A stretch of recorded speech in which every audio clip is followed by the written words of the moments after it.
Hello, everybody. It's Todd with Staffing Incorporated again. I wanted to share a lot of good news right now.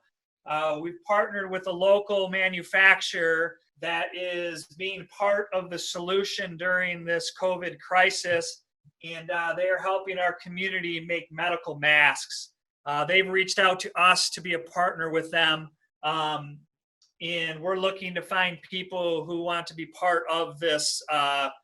Part of the solution. So this company is working first shift. They're working from 6:30 to 4. There is some overtime on Saturdays. You can get some weekly bonuses in there. It does pay $13 an hour. The other good news is that it is close to the bus line. So if you needed the bus line, we'd be able to get you there.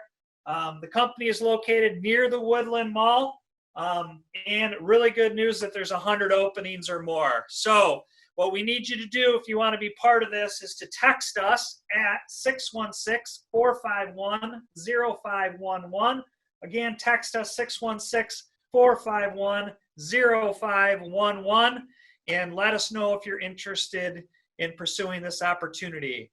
Thank you for your time and stay safe.